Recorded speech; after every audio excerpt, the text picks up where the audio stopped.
Welcome to the Concern Podcast, where we unpack political, social, economic, and cultural stories shaping our world. I am Emmanuel Taban. Now, a very interesting development.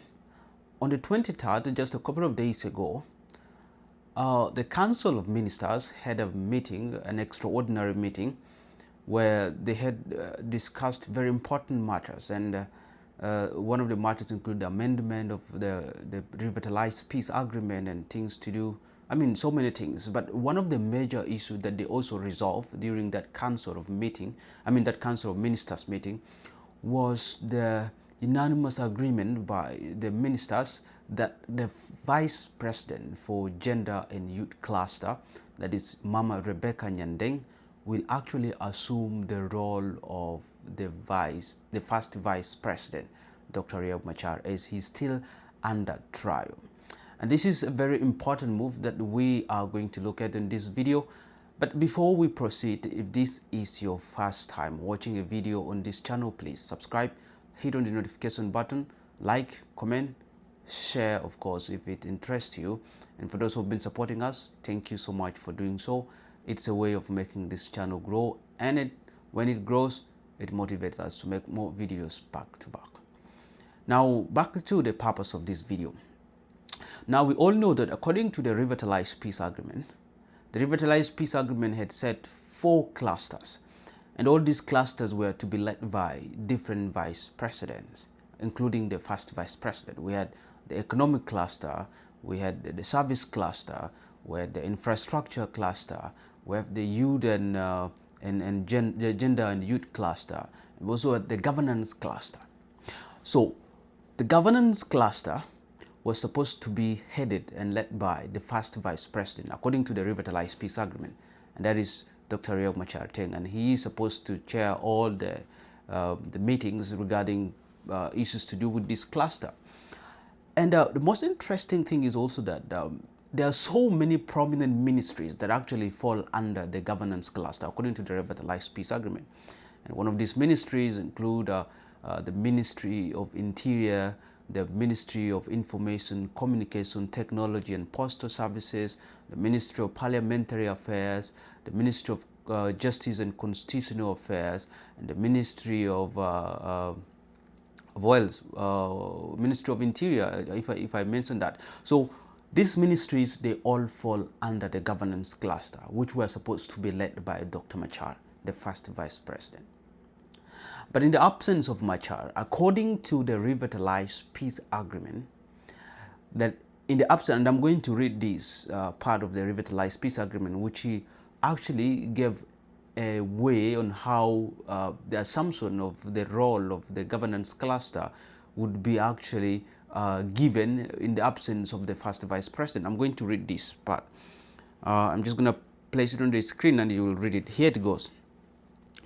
In the event of temporary absence of the first vice president, the first vice president shall delegate any of the other vice presidents to carry out functions and duties of the first vice president as it's stipulated in this agreement. Now, so this is what the peace agreement had actually suggested, that in an event of temporary absence of the first vice president, the first vice president would be the one to actually delegate one of the first vice president. It could be vice president economic cluster, service cluster, gender and youth cluster, or infrastructure cluster. It is up to the first vice president to delegate who to assume his role in an event of temporary absence. Now, as I said, that a couple of days ago, the council agreed that the vice president for gender and youth cluster will assume Machar's role. But another big question here comes: was this delegation approved or done by Machar as it is stipulated in the peace agreement, that in an event of his absence? Because we all know that Machar is, of course, under trial. But I'm not a lawyer. I'm not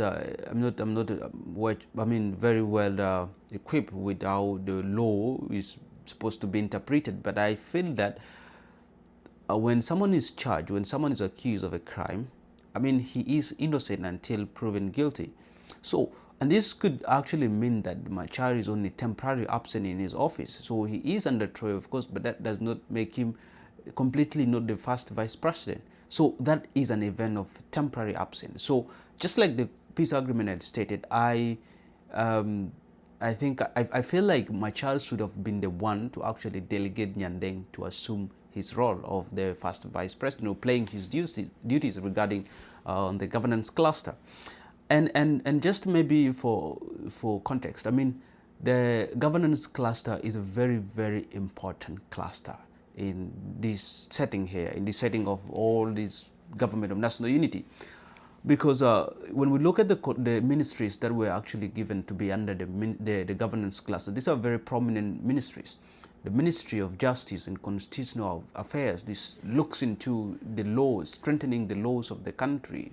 We have the Ministry of Interior that looks specifically at the internal order and looking at the security and order within the country. We have the Ministry of Parliamentary Affairs that deals with the bridge between the parliament and the cabinet, and we all know the parliamentarians, these are people who make the laws of the country. So these are all very important ministries that actually strengthen the legal aspect of the country, strengthen the constitution of the country, the internal security of the country.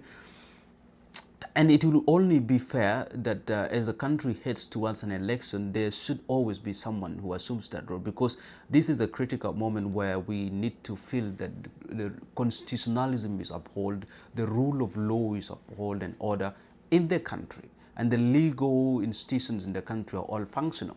So I think it is a good move that the government has seen the need for someone to fill in these shoes, but the criteria in which this person is chosen, it's still questionable, because I feel it is still against the peace agreement. Because according to the peace agreement, suggests that in absence of Machar, then Machar should be the one to delegate someone to assume his role, or the role of the first vice president. But this is a big question. I haven't, figured out yet if that role given to Nyandeng was actually delegated to by Machar himself. But this is something that we need to figure out. But yes, this is the recent development that happened in the last few days about the role of the first vice president, where Mama Nyandeng was actually given the chance to take on the role that Machar was playing previously, prior to him being charged with all the crimes or the charges that he is facing right now in the Court of Justice. So very interesting move, but let's see how things will get or will unfold the coming days. But until next time, I am Emmanuel Taban, and this is the Concern Podcast. But before we leave, I will leave you with this piece. On our business section for today, are you a South Sudanese parent living in Uganda who desires to preserve your child's national identity, cultural values, and academic continuity without sending them back to South Sudan? Then worry no more. Excel International School proudly offers South Sudanese families in Uganda the opportunity to access the South Sudan national curriculum in a secure, nurturing, and academically enriching environment right in Uganda. As you pursue stability and opportunity in Uganda, your children can continue their education seamlessly following the South Sudan syllabus, guided by qualified, experienced teachers who understand both the academic standards and cultural foundations of South Sudan. At Excel, they deliver genuine South Sudan curriculum, strong moral and academic foundation, experienced and culturally grounded educators, safe and supporting learning environment, and convenient campuses both in Kampala and Arua. For the Kampala campus, they are located at Zambia opposite the American Embassy, or you can contact the principal at 077-168-2831 or 074-2288-712.